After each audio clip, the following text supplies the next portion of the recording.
We've been trying to break.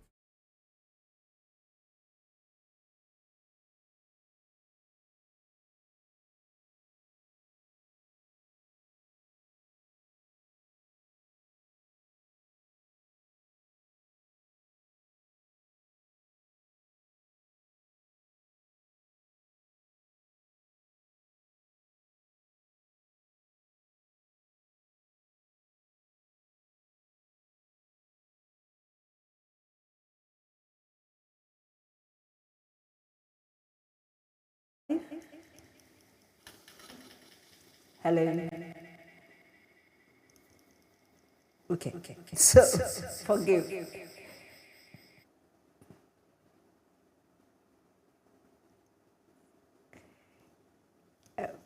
Right.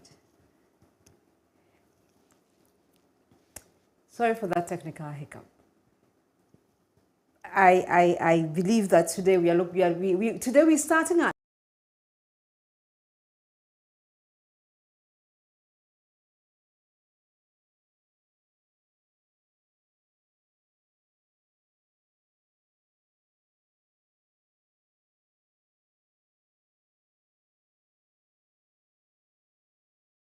when we return, we will continue this conversation. Don't go anywhere.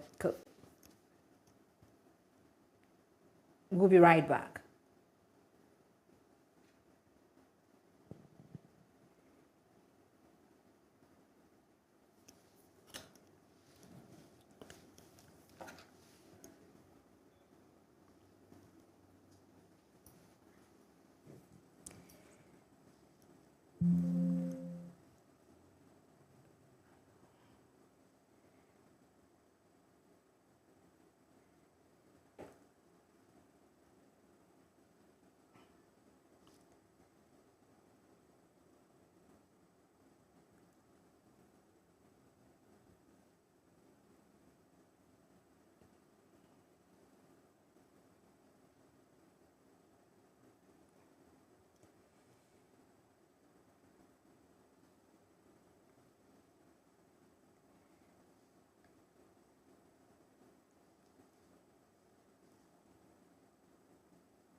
For so long, we've been here, we've been trying to break.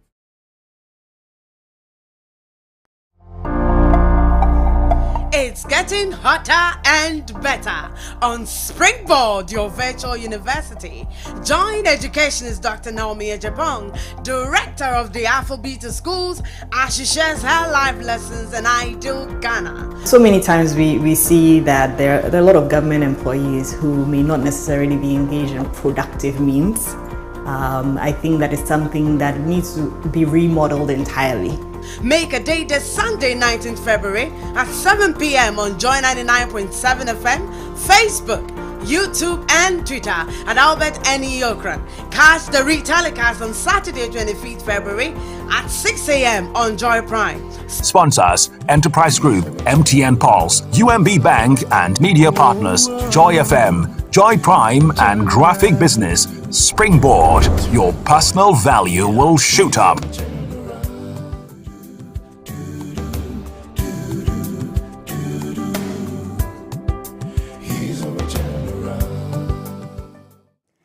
Hi there, and I would like to apologize sincerely for that technical hiccup at the beginning of the program. But as I said, the excitement is there no matter what, you know.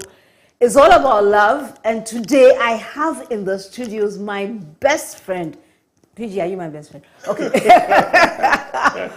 My great friend, PG Sebastian. He's a blogger, he's a marriage counselor, he's also a certified insurer, and he does digital marketing, and he does a lot of work in the digital space. But PG, you really say you enjoy being in your kitchen. So this Valentine's Day, did you visit the kitchen? This Valentine's Day, unfortunately, because it was in the week and we all had to go to work, unfortunately, I couldn't. I would have done something for the weekend, but it looks like the house mistress has another plan. Another plan. Whoa! So we are just going to let this weekend slide, and maybe the next one.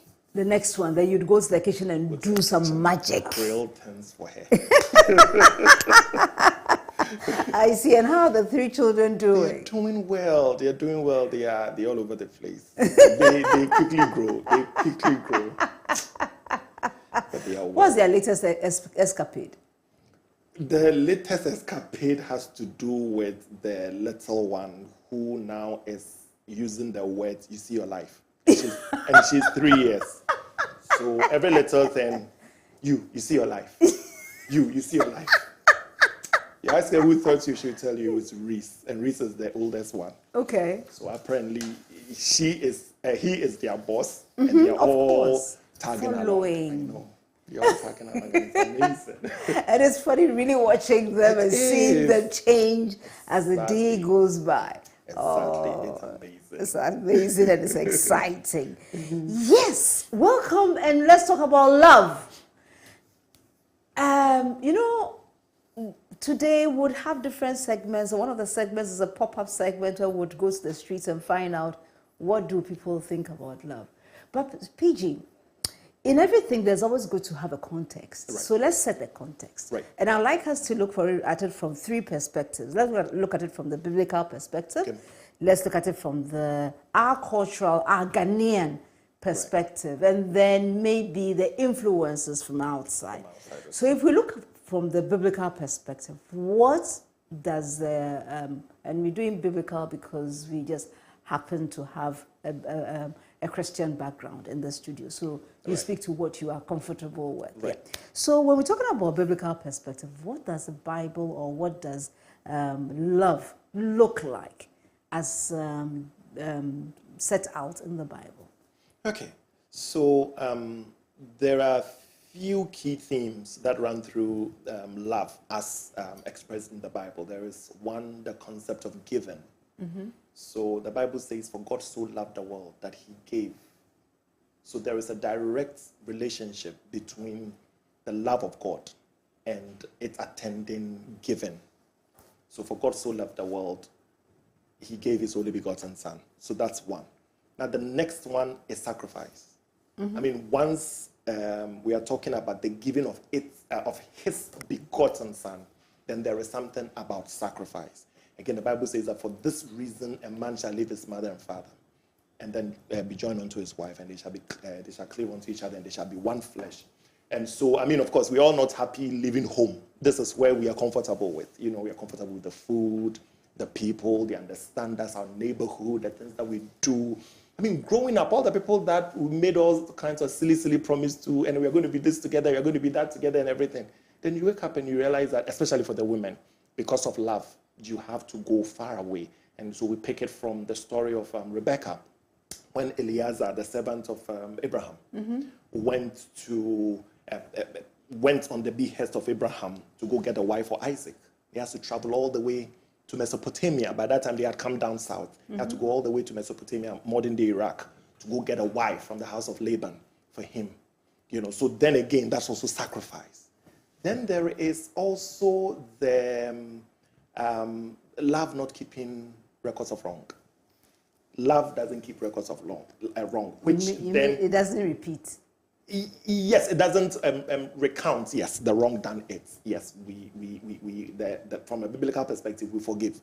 That's what the Bible says, that when our sins are blotted out, it is gone forever, and God doesn't remember it again. And that again is also talking about how God loves us, to the extent that he's willing to let go of things and then pretend they never happened, and he wouldn't remember it again. You're saying pretend. Is it pretend it never happened, or because pretense is a different... It's a different term, yeah. I agree. Let's say, and he will treat it as something that never happened. So in principle, it happened, but it's bloated away. So it's bloated away, yes.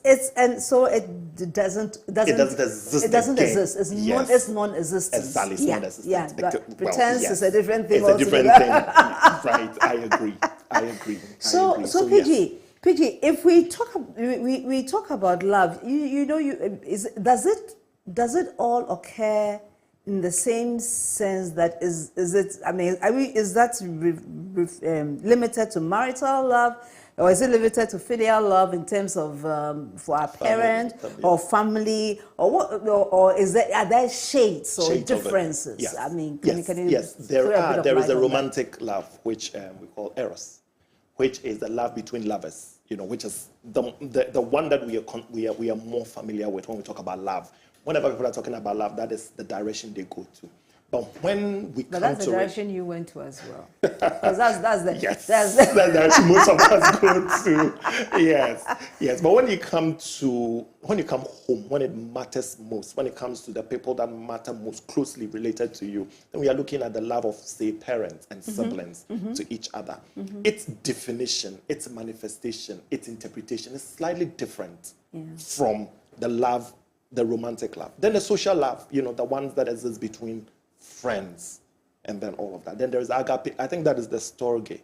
And then there is agape love, which is the love of God towards us. So what I started by describing is the love of God towards us, which has become a defining framework when we talk about love, especially in the Christian fraternity, and then all of that. And what I would say is that most often than not, after you've done a very deep, I don't want to use the word psychological because I'm not a psychologist, but I'm a counselor with a psychology background. Now, after you've done deep analysis, you find that some people are in romantic relationships when actually what they want is the love of a parent. I never grew up with my dad, so I'm missing that man influence in my life. So if I see a guy, I hold on to him, I cling on to him and everything. But sometimes you even realize that what is supposed to be a sexual attraction, a sensual relationship, a romantic relationship, sort of is missing. It's become more of a relationship for affirmation, a relationship for provision, a relationship for inclusion. I just want to feel I belong to someone. Yeah. You dig deep and you realize that the underlying need is not the romantic love. It's more of a love of a parent or a sibling, the family I never had. So I start dating you and I cling on to you because you are the family I never had.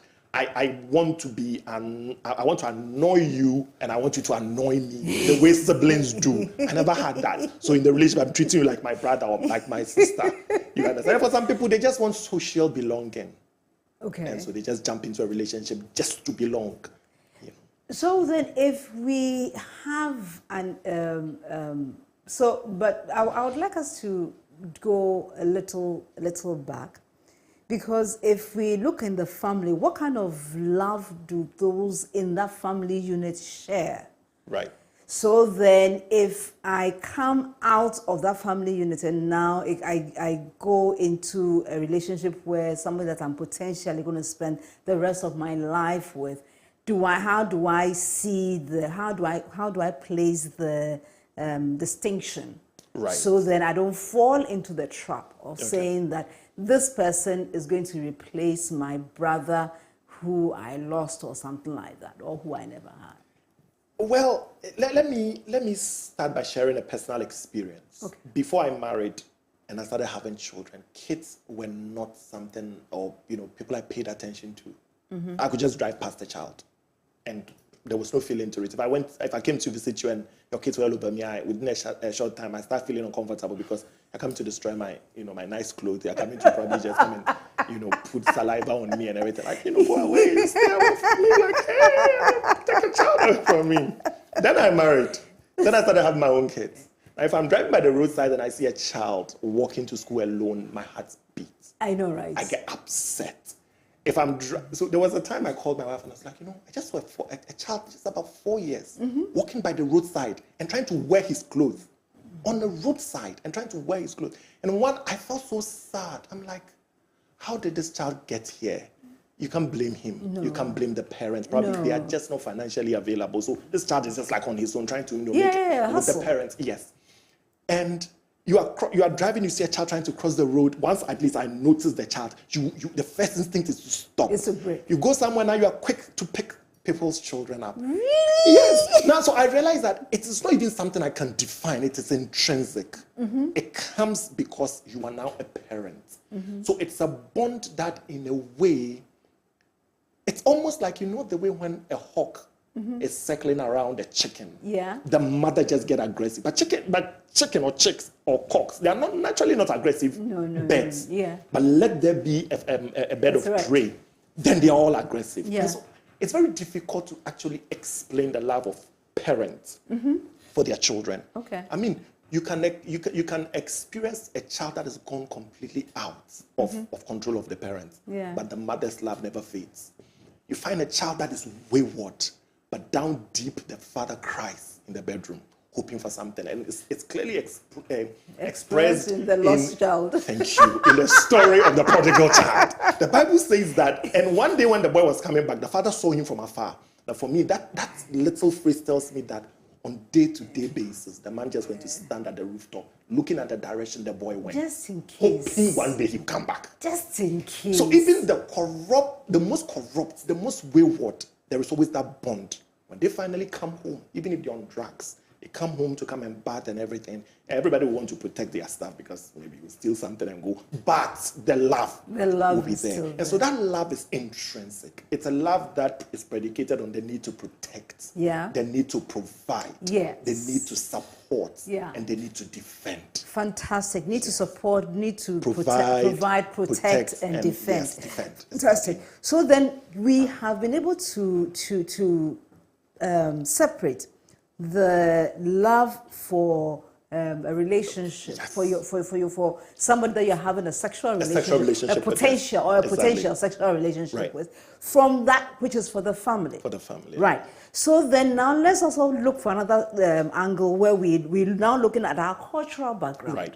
What kind of what in our cultural milieu?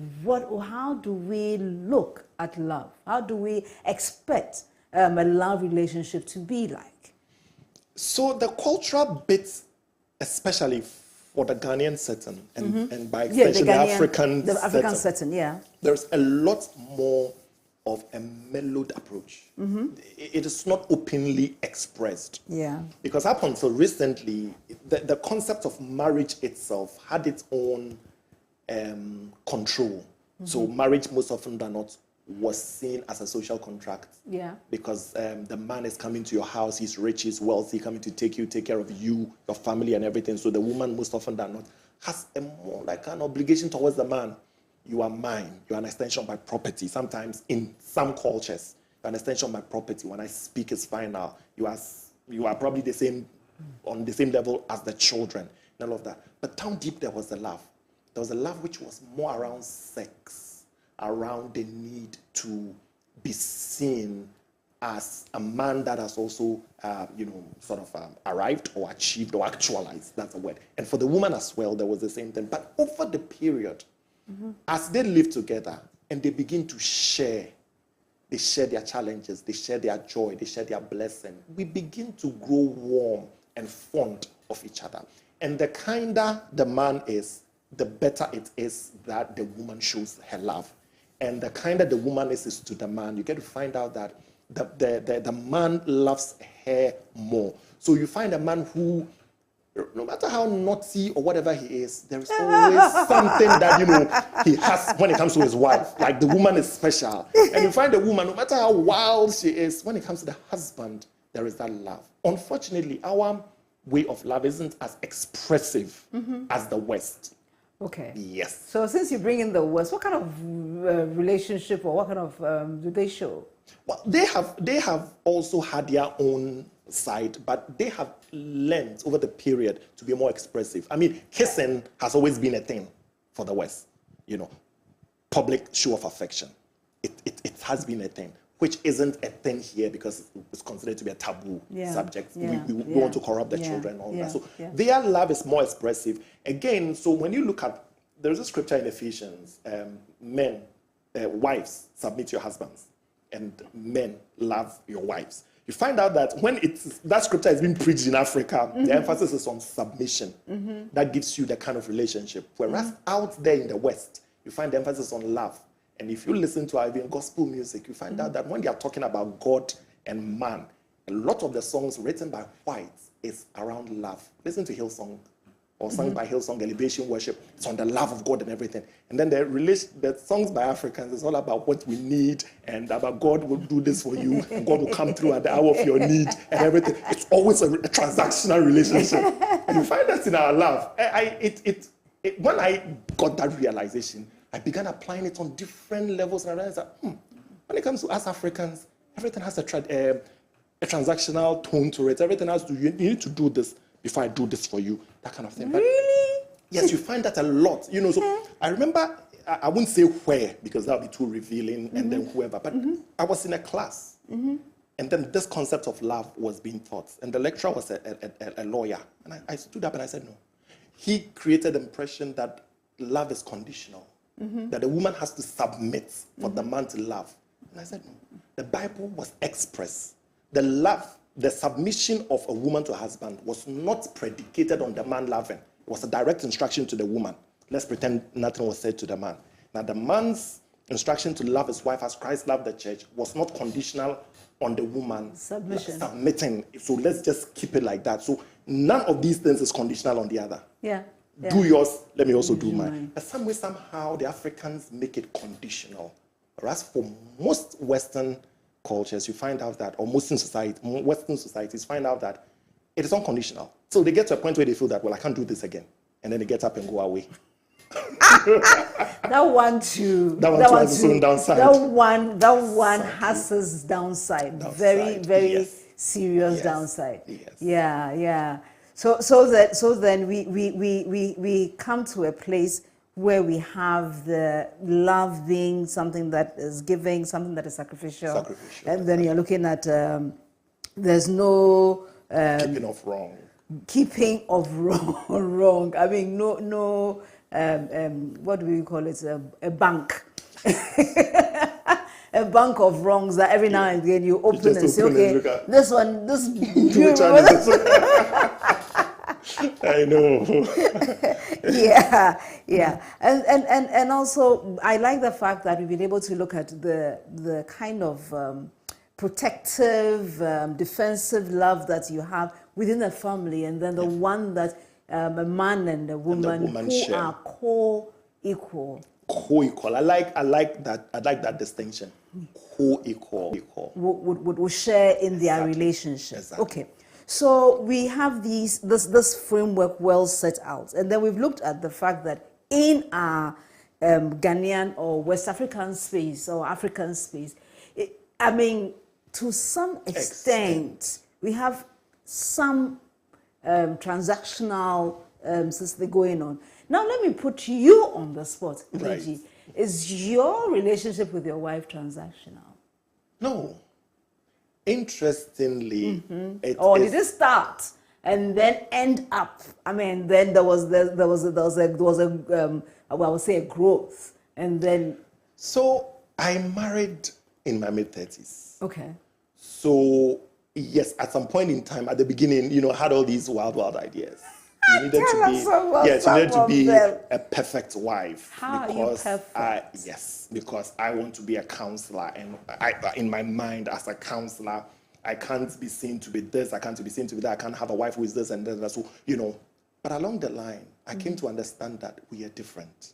And you did? Oh, yes. We were socialized differently. For me, that became the turning point in my own personal marriage and in my own personal life. I was like, listen, so there were two things that I learned, our socialization and then our temperament. Okay. Now, these have become the foundations of all my premarital counseling. That's the first course I do, understanding the uniqueness of your partner, so you don't come to the table with any false assumptions, any false expectation. I understood that she was socialized differently. Family of girls, 4 girls. We are just a family of 2, me and my big sister. She's 5 years older than me. I don't even have any the typical sibling relationship. I don't. Because the rivalry and the yes, we didn't have that, because at every point in time she was either in school and I was home, or the vice versa. So we really didn't get that. But they are very close. They spend time talking on the phone and everything. So what they expected, what they saw, their impression and perspective around life was totally different from mine. And I needed to understand that these things will shape how she sees her own marriage, how she handles it, how she treats it. She comes from a different economic background from mine. So what it also meant was that in terms of even finance, what we consider to be frivolous and what we consider to be standard expenditure, they were different. For her, she would like that. When we go to the shop, let's not go and pick one thing and come back. Let's buy them in stock and come and put them in the storehouse. Yeah. And I'm also going to the place like, I need one tissue, pick one tea, and then I come home. It's such a waste of time. A waste of time and resources. Going there over and over again. I had to come to that place, and her temperament is different from mine. She's phlegmatic, very chilled, very laid back. If she wants to do something, she'll do it. If nobody's dying, why are we stressing? And I'm very melancholic. I want everything I want everything organized in a particular way. If it doesn't go the way I want, to me. And that in itself had its own problems. But along the line, after I got to understand this, then I began putting so many of the conditions that I had, so many of the expectations, so many of my push and drive. And I was okay. Now, I remember somewhere, I think 2020 or 2019, one of them I don't remember, potentially 20. We're both standing in the kitchen. She was like, hey, you're Queen Achero. I'm like, yeah, I'm cool, you're Queen Achero. Because we used to fuck up. She was like, hey, you're Queen Achero. I'm like, yeah. That's why. And I'm saying, this year, you come on top. This year, they may pure honey, man. I don't give it. I just let it go. As in, like, right now, I don't, get fixated on little things. I need to learn. I need to learn to let things go. I need to learn to choose my battles. I always ask myself, recently I've been asking myself that if something happens, I ask myself, is somebody dying or will somebody die if I ignore this, or if I kept quiet, or if I just allowed it to be? And if the answer was no, I'll just allow it to go. One of the things I learned in conflict management was if you want to prevent or minimize conflict in your marriage, reduce criticisms and do a lot more of appreciation. Yeah. So the days you give a negative feedback, it carries weight. Then you're constantly negative. Good news is no news. Yeah. It's only bad news. So the person gets so tired that anytime you open your mouth, they just block their ears because you're about to criticize them. And the more words of affirmation, words of praise and everything came, the easier it was for me to get to her whenever I was upset about something or I didn't like something. And so we learn. And for me, as I'm teaching people in counseling, I myself am taking my own advice in most instances. Yeah, so which sometimes it's not very easy to do, taking your own advice. It is not. It is not at all. It is not. It is not. Yeah. Fantastic. So we want to go on a break. During the week, we went into town. After all, it was Valentine's Day. So yes, we went to find out from the street, how do people view Valentine or love in general, and what do they want in their lives? So do take a look at these young gentlemen and ladies that we got the opportunity of interacting with. I'm not that money type. I'm really not that money type, yeah. If you would want to give me, cool. But I won't ask. But that doesn't mean you shouldn't give me too. Right now, love has become something like, if you don't have money, I'm not inside. Did you get it? Quality time, affection, gifts, money, like clothing, perfume, shoe, things you want to see on me. You want me to look very nice, right? So the things that make me look very nice, extra. My parents do everything, but then you are coming to take over my parents' position, so you have to do that. Yeah. A girl can put a relationship on the line and be like, oh, if you the boy, you don't give me something, that means that our relationship has ended. So the boy will be in that tight spot to prove his love. So I feel like love at this point in time is actually being forced. Now, social media have made a lot of people have expectations in relationship more than they can afford. If you see things that improves your relationship and all, I think you'd have to practice it, even though it's not perfect or it won't make your relationship perfect, but it makes your relationship interesting. Sometimes you can be sitting with a girl, you are watching a certain movie, then she'll be like, why can't you be like this guy? Why can't you do this? It's a movie.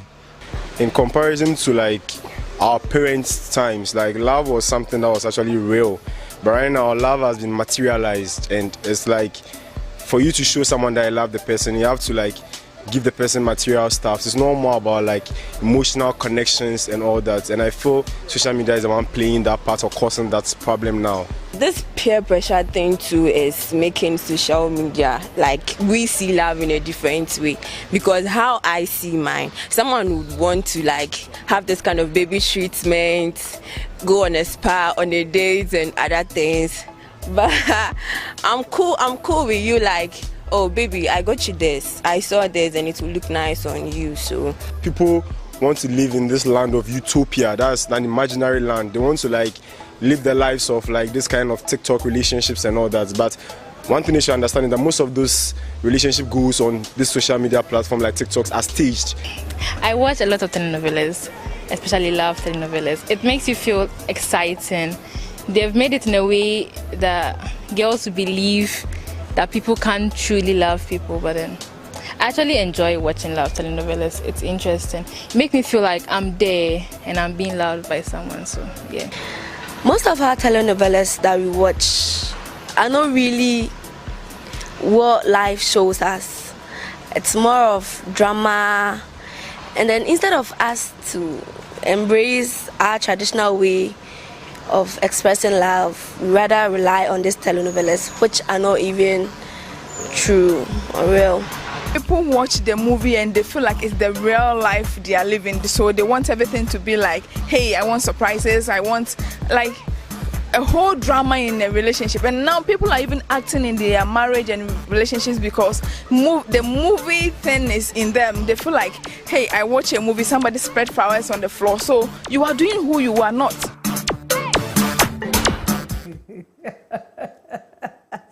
That was interesting, wasn't it, PG? It was. It was. I mean, the whole spectrum of ideas have been shared. Different people having different impressions. One thing that stood out for me was, I think that it cuts across all of them, is the fact that when it comes to what you see on TV and what you see on stage, most often than not, it is not the real thing. Yeah. It is staged. Yeah. So for me, we need to understand that it is staged. Some of them, yes, maybe for some people, they're at a certain stage in their life, they can afford so many things that looked even like staged because probably their finances allowed them. They live in the mansion. So whatever they want is not you living in some small house and then wanting something that happened in a mansion in a movie. I mean, they live the mansion life. They fly their private jets. They have Range Rovers that take their kids to school. You don't even have a Corolla. And then you bicycle. Yes, you don't even have a bicycle, and you want a love that looks like a Range Rover love and all of that. So yes, most of them are not the real thing. The second thing that also cut across, which was quite obvious in most of the things he said, was the impact of social media on families. As a counselor, I won't say this. I mean, I won't share because then it's also borders on confidentiality. But I know sometimes people post things on Facebook that are blatant lies. Yeah. Because somebody may have, or you may know, or for whatever reason, you may know some background story that makes the post inconsistent with the reality. Yeah. But then you and I don't know. Yeah. So we see it. I've had the opportunity of going into people's inbox and then asking them, are they okay? Because of the time they were posting. And people don't even realize what they give out on Facebook without actually intending to give it out. Yeah. At 2 a.m., you are posting random scriptures. And they're all lamentation kind of scriptures. I mean, naturally, you have a problem. Yeah, you just probably finished fighting. So sometimes you just go like, are you okay? Like, everything is fine. So there is this whole social media thing that is staged. People are fighting with their spouses. They are not talking on their birthday. They will write plenty of things. I'll choose you over and over again. But God knows that today, if you get a chance, you run away. So it's a lot of acting, a lot of staging, which isn't actually the truth. And that, because you and I may not know what is in somebody's house, we see these things, and then we get excited, and it becomes our standard, and we begin to put pressure on our spouse. That our spouses to do something similar for us. Then there's also the commercialization of love. One of the young guys said that if you don't have money, it's like you can't fall in love. So, and then another guy, the one who talked about the utopia. Was, talking about the fact that so sometimes, you find a relationship that is, deprived of emotional connection, meaning, substance, depth, and, strata of different layers. You find all of that missing. Everything is transactional. You pay or I walk away. I remember there was a time I was cutting my hair. There was this baba who apparently who recognized me from TV. So then he started getting into this relationship conversation. And so I asked him, is he in a relationship? He said, boss, I don't have the money. So me, I want to do this barbering shop, get some money, go to poly, and, you know, become my own man before I consider love. And I was like, why can't you just start from somewhere? Because you look a bit old. He was like, boss, what phone are you using? Then I was using a Huawei phone with the screen shattered. It's like, you see, the boys in my neighborhood, they haven't gone to school before. They drive Mercedes and they use an iPhone. So you know the kind of boys he was referring to. Of course, he mentioned their name. I don't want to mention it here. You'll be talking to your girlfriend, or they just come and pull up, and then they'll call the girl by name. And then the girl will probably hesitate a bit. They'll just pull a bundle of money. And your girlfriend right from there will jump into the car and drive away. Boss, what can you do? You can't cry, because these boys, they can even beat you and probably kill you. So we just keep quiet and watch. And boss, I can't do that. I've seen a couple of my friends who have been heartbroken. And it is so true when you look at how now love has been commercialized. Sometimes, even in the circles where you find women who are very educated, women who are supposed to be self-sufficient, women who can work based on their qualification and their job to give themselves the life they want from other men. But some way, somehow, if you don't have the money, another person will come with their money and take them off. So yes, it's a big problem. I mean, when the guy said it in the barbering shop, this conversation I had with this guy, it's about 2018, it's never left my mind. Because when I was walking, I was like, wait, which part of Accra am I again? Because he actually mentioned where he lived. Wow. And I remember one day I had to do something, so I went to that neighborhood and understood what he meant. Oh. All these quarters, all these, shacks with Mercedes, air conditioners, packed in front of them. I'm like, how are these cars in this neighborhood? But that's a conversation we don't want to have. No, we don't. But the thing is, it also has its own interpersonal implication, interpersonal relationship implication, because then if you are there and you are not having these things, your woman is just probably looking at you like you are irresponsible. So then what has happened to our values in our society? That is a big question. Some people are still holding on. Where does hard work play a role? Where does the concept of being loyal to whoever you are with play a role? Where does the concept of being patient and going through the ranks, so then when you grow, I mean, as you work towards it, you achieve, and based on that achievement, you enjoy the fruits of your labor. Yeah. We can start by looking at the socioeconomic circumstance of most people. And as a country, we are a third world country. We are still growing. We are still developing. So many people are at a particular place in time. They struggle to get by.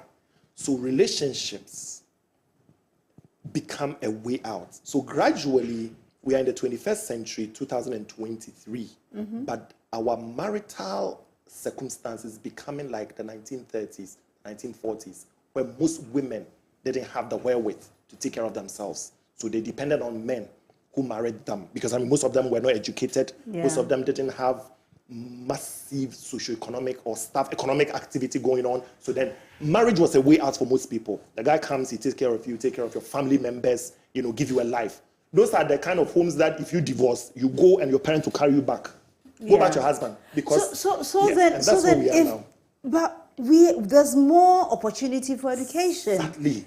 So why aren't the young ladies or taking advantage of that and making sure that when they are educated, they are getting the necessary skills, the necessary proficiencies, so that they can also work and provide for themselves? The new word is soft life, baby girl life.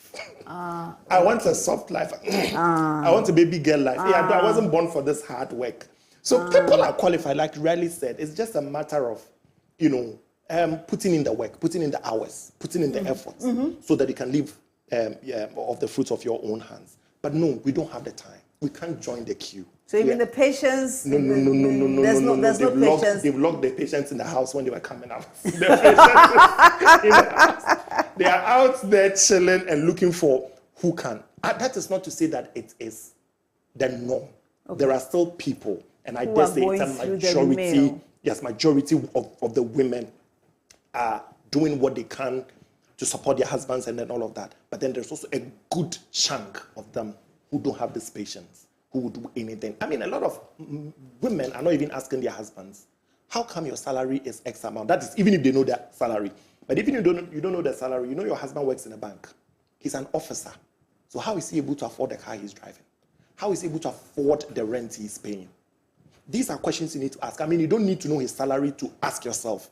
Are you an officer? You work for 5 years. We work in a bank in Ghana. We have to work for 5 years. Unless you did magic for you to be promoted, there's no way you're earning 10,000 a month. So how are you able to afford this? These questions we don't ask. But then again, at the dating stage, when people begin to probe like that, most women are scared. They walk away. I always say them, ask the hard questions. Yeah. From the beginning. The difficult... Yes, have the difficult conversations from the beginning. Yeah. Before you get so committed and it comes out and you can't unentangle or disengage. They'll tell you, PG, but if you rock the boat, they'll go away. You know, now, there are a lot more women than men. And there are a lot more women who are also looking for opportunity to be with the guy you have gotten and you want to do too, no. So the guys now, we are not even fighting to chase the girls. So now we are there like this. And the girls are no way. No way. You need to go out there. It's crazy. No way. Now, recently, actually, I think I was somewhere last week. I was talking to a lady who said, you know, the guys have lost their chivalry. Though chivalry in some way has its own negative downside. But generally, that chivalry of a man showing up in your house, opening a gate for you, doing this for you, buying you gifts. Now, you can hop on Okada from portion of your house to the main road, get trotro, drive to a portion, take Uber, go to a guy's house, and because you didn't pick his call when you were coming, or because of something he said that you didn't hear, you can go and the whole time he won't talk to you. You go, wash for him, clean for him, cook for him, he's on his phone. I'm going to say my friends. You drive his, Corolla, go out, and then leave you there. And then when you finish, you go. And if he chooses to be there with you, when he's done with all of that, those who are sexually active, you can even go ahead to do that. And then you go. The guy won't even go and drop you. And the woman will come the next Saturday. Because if you don't, you go and meet some young girl there. Are you serious? Yes, it's crazy out there. Girls are doing the most to maintain relationships. And they don't understand why they marry and these guys don't change. Because it's like, well, what can I do? But you saw it threw yourself. Yeah, you threw yourself at me. Okay, so let's work ourselves. How do we attempt? And this is an attempt because this conversation cannot fix all the problems. How do we, number one, find people or let people understand what the love relationship really should be, and so they should be aspiring towards that? For me, I think that the first thing everybody should have it at the back of their mind is where they themselves are going in life. So number one, where are you going? Yes, where you're going in life. And then two, finding the right person you can make that journey with. If I can borrow a scripture from the Bible, Amos 3:3 says that can two people walk hand in hand if they are not going to the same direction? Or they are not going in the same direction to the same location. That's, I think, the Message Bible translation or the Amplified Bible translation. But I think King James says, can two walk hand in hand if they don't agree? Yeah. Yes, but another version says, can two people walk hand in hand? They are not walking in the same direction. So if we are standing at the Temamoto roundabout and you are going towards Pram Pram, and I'm going towards Weja, the two of us can be in the same car because we are moving in the same different direction. So that should be the first thing, you know. And the second thing is that make sure you and the person have had all the hard conversations. Appreciate people's background and where they are coming from and what it is that are their deepest fears, their aspirations, their hopes, their anxiety, everything. Have these conversations. Get to know where are you coming from? How are you raised? Like, you know, so which school did you go to? Because ultimately they all have implications on everyday relationships. Yes. Somebody who comes from a poor background, his mindset about money is different. His mindset about education is different. Somebody who comes from a rich background, how he sees money. So if you go to a particular school in a particular community that is known to be a poor community, you're probably thinking about, I want to be a teacher, I want to be a nurse, I want to be this, I want to be that. That is not to say it's a bad thing. You go to another place, they're thinking of, I want to be a tech entrepreneur. Or I want to go and work in Silicon Valley. And I want to be a politician. I want to be there. So conversations are even different. Your confidence level and everything is different. So get to know your partner for who you are. But at the basis of it is, or at the base of it, is trying to let your partner understand that, listen, this is what I bring to the table. This is what I can afford. This is my reality. This is what is in, this is what I am able in the exigencies of the situation I find myself in to do. You as a person should also go ahead to also share what you all bring to the table.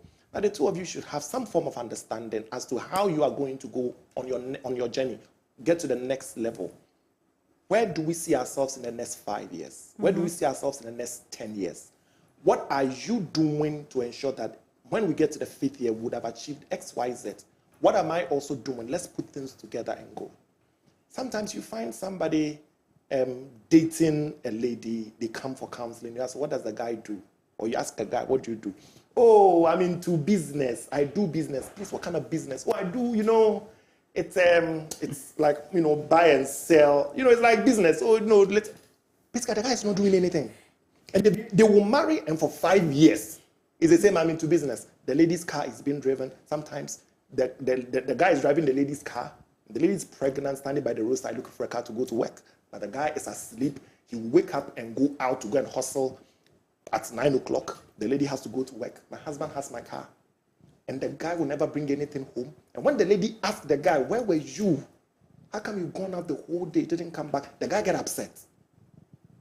So it's like you are living off me and you are still not accountable. Yeah. So a level of accountability has to be established from get-go. But for me, we need to have some deadlines, timelines, something we are working with. Okay. And if you can't find that, don't move on. Let me just tell the young people out there, especially the women, it's not about money. It's not about money. Money is good. Yeah, we all want the money. We all want to live a comfortable life. But just make sure that it is from a safe place. Yes. Make sure that it is something that in the end won't put you in diverse kind of problems. The Bible talks about how we follow a lot of the pleasures or something of life, and therefore we end up piercing ourselves with diverse affliction, forgotten the exact words, but it's something around. So let us have bigger perspective, bigger picture, and then bigger focus. But good thing is that by the time most ladies get to their late 30s, getting into 40, all this nonsense will go away from their eyes. You mean the all that idea, that Cinderella, Disney World kind of everything clear, because you realize that all these things that you chased, it only made men use you. Yeah. A guy that can buy a ticket for you to go to Dubai, it's not a guy who's sacrificing. I always tell them, a guy that has enough to buy you a car is not sacrificing. No. Any guy who can't afford a car for you won't buy a car for you. So if he's buying it for you and more, most of the time it's because they can afford it. Yeah. That's why they're doing it for you. I mean, who buys a car for a woman just to have sex with her? No. So if they're doing this, it's because they can afford you. So in your mind, you think that you are getting a life. But as far as he's concerned, you are a commodity. Yes. He just paid the right price for you. Ravi Zacharias, one of the greatest Christian apologists of our time, until he died recently.